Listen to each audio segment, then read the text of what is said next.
have a gambling problem. No, I enjoy it. It's a hobby. If I had a problem, I'd be starving. I'd be hawking this watch. My championship rings, I would sell my house. I would do this. My wife would left me, or she'd be starving, or my kids would be starving. I do not have a problem. I enjoy gambling. Is it too windy in Vegas for internet?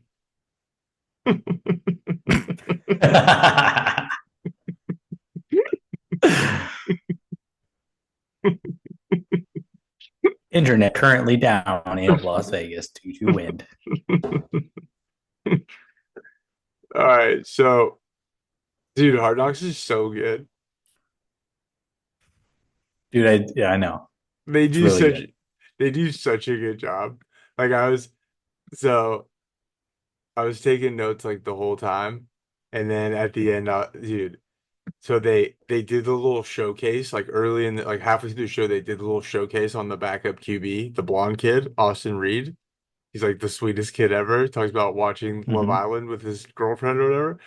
And they're like, and then Bro, it's like, dude, they like show not to go how on a tangent, but me and Arlene watch Love Island. Like, yeah, I was like in that conversation with them. I was like, oh, like with Cole Kmet, like getting dragged into that. And then he's all excited about it.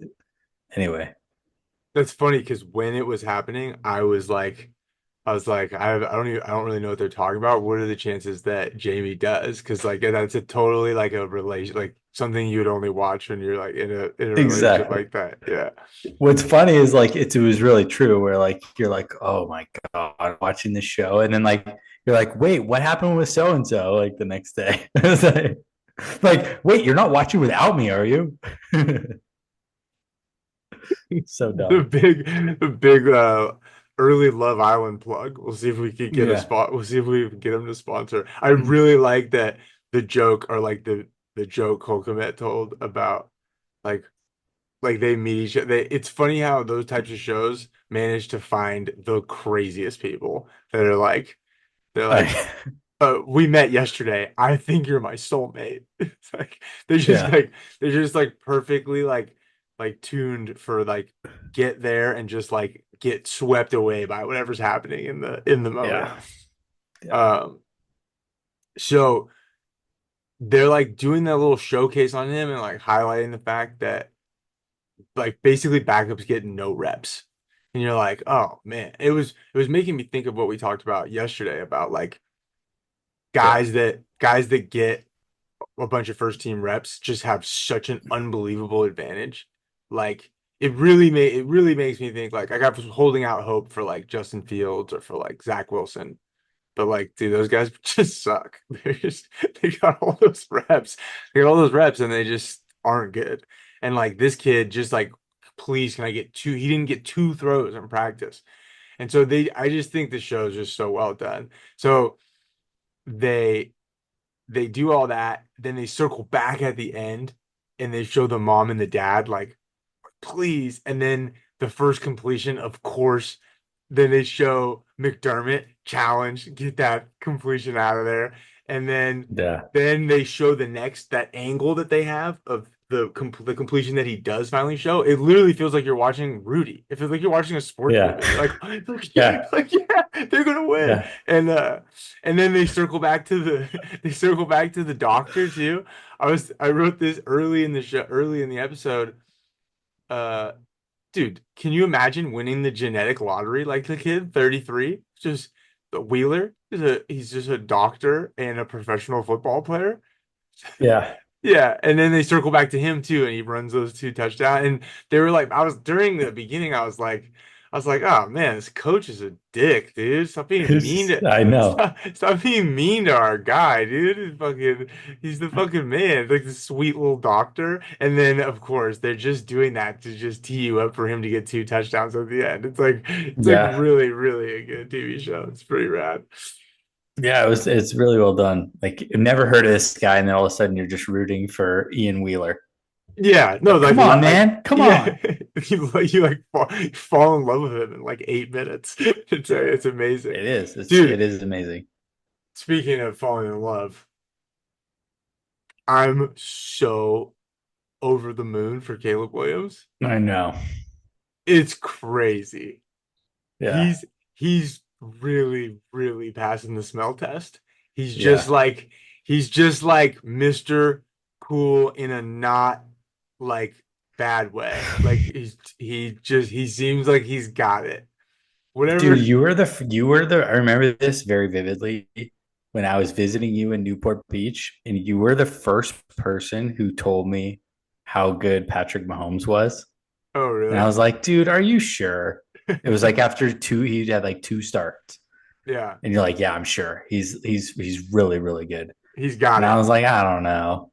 And I kind of am with we watched him. I mean, the difference is we watched him a lot at USC, so we seen a lot more of him. But everything we're seeing right now with Hard Knocks, you have to love. Yeah, he. That's actually awesome that that I have a good track record there with. I don't really remember that, but I do. I do trust my instincts when it's like when they're like this. Like I feel very, very strongly that Caleb Williams is like a top five player in the league within like 18 months. Like he's got it. Um and the other thing about him too that he has, yeah, like he's been in our lives or whatever because of his college stuff, but people were started to get like weirdly out on him as the last season went on because USC wasn't very good.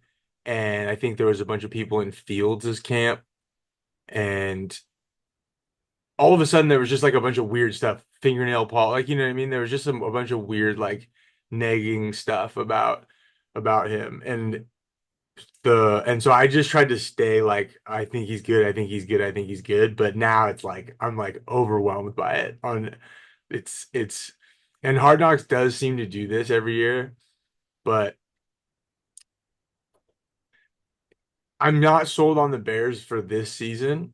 I some of the other stuff I wrote down from the episode is I do not I'm not sure about Eberflus and the rest of this coaching staff. They don't really seem like very serious people. Like I'm just comparing them to like that Saban talk or to like you know like Belichick with his like you know like angry face and his like cut off hoodie and it's just like I feel like they're just like I don't know. It doesn't seem they don't seem like a very, very serious bunch. I think it's I would definitely say that they're the worst coaching staff in their division because we like the Packers guy and we like Campbell and I like the Vikings guy at least young. I'm not sure if he's great, but um he had a bunch of stuff on on the wide receiver doc though. Yeah, he's very He's a he's an player. offensive coach, players friendly offensive Yeah. coach. Yeah. So we'll see with Eberflus. I don't know. I thought it was pretty cool they showed how they did like a background check on the refs. Yeah. That's very inside baseball. You're like, hey, this guy runs the high school in Seattle. Like what it made me think was, okay, it's not a conspiracy that the refs love Mahomes. The refs are football fans, and the longer you play in the league and the better you are, so you take talent plus success plus being a veteran, and then the refs are Yeah. like, dude, they're obsessed with you. You're their Yeah. idol. You know what I mean? Like it's like those guys weren't cheating for Brady. They loved him. Yeah. They'd been reffing him for 15 years. And then he would be like, hey, Steve, where's my holding call, dude? And they'd be Yeah. like, okay, Tom, here you go. I thought that was really interesting. I hadn't Yeah. thought of that before. Yeah. Yeah. It's something we should dive further into, actually, probably. It's like all the different officiating crews. I would I would guarantee you that there is some officiating crews that the Chiefs never lose when those guys are officiating the game. The Mhm. Chiefs just like Mahomes just like waits until a DB's facing the wrong way and just flicks it and gets a PI call with like some of these officials for sure. Um, Yeah. they're starting to teach now that the game's getting safer too. As you see, um, Josh Allen told Caleb Williams like, "Hey, you don't need to flop during preseason. Like, save that for the, you know what I mean? Just go Yeah. out." But there, it seems like as the game's getting safer, um, they're teaching guys to flop more and more, which is not. I'm really not into it. I hate it enough with basketball. It's insane that it's going to start happening in football. But it's just a smart play. Hey, hold on 1 second. Let me something's on there's a TV. So I like Adunze, um, but is he is it possible he's not a good route runner, like at all? He doesn't seem like he's I don't open. know. They made him look pretty good on Hard Knocks. Yeah, he's huge. Did you see? Yeah. I went and looked up. So while I was watching him stand next to Caleb Williams, I recalled that some guys were talking about how big he was in college and that what an unbelievable like gifted athlete he was, and that's why he was just mossing people in college. Penix would just throw it up there and he would just moss everybody. Um, and he was standing next to Caleb Williams and he looked huge. So I Googled some of the bigger. He's pretty big. He's listed at 6'3", 215, and like Metcalf's obviously the biggest guy. He's like 6'4", 235, which is insane. He's huge. Bro, 6'4", And just 235. like the fastest guy out there. Literally like remember when he ran Yes. Buda Baker down from the Yeah. that was the craziest play. And and then like AJ Brown is 6'1", 225. So he's pretty thick. But Dunze's, I mean, that's big. 6'3", 215 with like that speed. He's big. Did um did Keenan Allen look horrendous? Yeah, he just looked old. Yeah. They He were looked a like step slower and they were trying to like show that this corner Jalen Johnson's hella good, but I felt like all they showed was like Keenan Allen's old and slow. yeah. I was like, dude, wait, what's going on? And No, but he's good though. He's good. in the middle of that montage though of just Keenan Allen just looking bad, did you see Caleb Williams threw a crazy back shoulder like low ball? Like the only ball that Keenan Allen caught in that whole like Uh-huh. 3 minute stretch was just a perfect ball, like 6 inches off the ground, back shoulder, like right into his numbers. Yeah. That was sick. Yeah. There was another really good throw, I thought, and Keenan Allen kind of dropped it, or maybe he got deflected away, but it was There another was good throw two. in the There end was zone. two. Yeah, there was two. There was one that ended up being an interception was a good throw, and then there was another one that yeah that he like didn't catch in the end zone. Um, Yeah. yeah. So maybe that's where that story came from. But I was scrolling through Twitter today and I saw one of those like goofy football pages that like it's not always like really good information. Sometimes it's like really clickbaity stuff, but it was like Keenan Allen is 30 pounds overweight. And I was like, wait, what? And I just like didn't think anything of it. And then watching that, tonight, I was like, he kind of does look, he does look heavy and slow. I think he'll be fine, especially if he's like their number 3 wide receiver. That's pretty nuts. Yeah, I He like was good more. last year. He was still really good last year. He's always good. Yeah, Yeah. I'm not I'm not saying worried about him. I'm not saying he's bad. I just thought it was kind of funny that he looked it seemed like they were trying to make Jalen Johnson look really They good. were. Yeah. Yeah, which is funny because I wanted to be like when they were like when they left him off the top 100, I wanted to be like, ugh, the players don't even like know who you know what I mean? Like he didn't make the top 100.